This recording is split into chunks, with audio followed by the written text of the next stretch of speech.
جزاکم اللہ خیر. یہ مولانا اور کئی بوڑھے بچے جو ہے نا وہ یہ بھی سن لیں یہ زمانہ ایسا سرحد بہت بڑھ گئی ہے. اخباروں میں آ رہا کہیں تو سکڑ کر لوگ مر گئے، مرد عورتیں اور بچے. حضرت عمرو بن العاص رضی اللہ کا عمل یہ بہت اچھا ہے. دین انبی لاٹھی نہیں کہ لوگوں کو مروا دو. انہیں ایک لشکر کا امیر بنا کر رسول کریم علیہ السلام نے بھیجا تھا.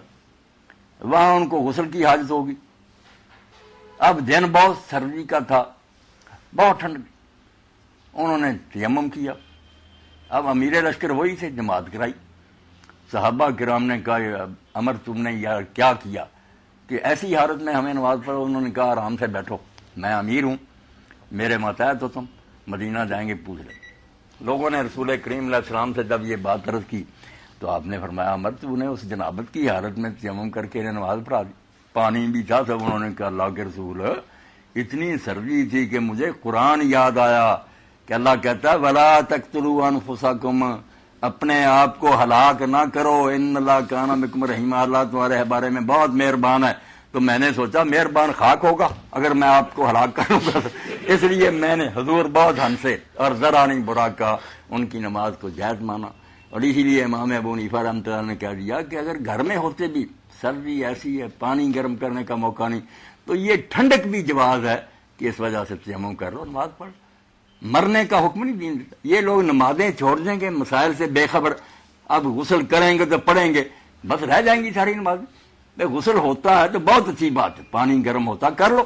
اگر گیس بھی ختم ہو گئی ہے جیسے ہی ہو گئی، آٹا مل نہیں رہا، تو آپ کیوں نمازیں ضائع کرتے ہیں؟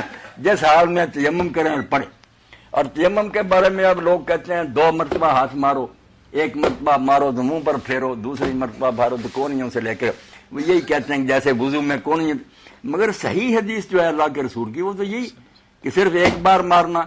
اگر مٹی زیادہ لگ گئی پھونک مار لو، منہ پر پھیر دو، اور وہی ہاتھ جو ہے نا یہاں گھٹوں تک، بس ہتھیلی کے پیچھے پھیر دو. تم ایسے ہی ہو جیسے نہا لیا یا وضو کر لیا. پڑھو نماز. 10 سال بھی پانی نہیں ملتا، پاک ہی پاک. یہ ٹھنڈا ملتا ہے تو پھر بھی گنجائش.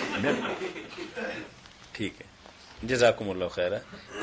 علماء تو طاہر میاں ایسے فقیہ گزرے، انہوں نے کہا اگر کوئی مہمان کیا ہوا وہاں حالت ہوگی ایسی، پانی بھی ملتا مگر وہ سمجھتا میں غسل کروں گا، یار خام خواہ کی تہمت نہ پیدا ہو جائے کہ کیوں یہاں غسل کر رہا. کوئی ایسی بات نہ لوگوں کے ذہن میں آ جائے کس نے خدا جانے کیا کیا کہ اب یہ نہاتا پھرتا.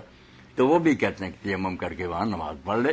ایسی یا ایک جو بیوقوف ہے وہ کہ یہ کیا ہوا، یہ کیا ہوا. جنہوں نے پڑھنی ہے نا نماز انہیں پتہ ہوتا کہ حالات ایسے ہوتے ہیں کہ آدمی کو بدگمانی سے لوگوں کو بچانا چاہیے. برا خیال آ جائے لوگوں کا کہ شاید اس نے یار گھر میں کوئی بدکاری کی ہے، یہ نہاتا پھرتا.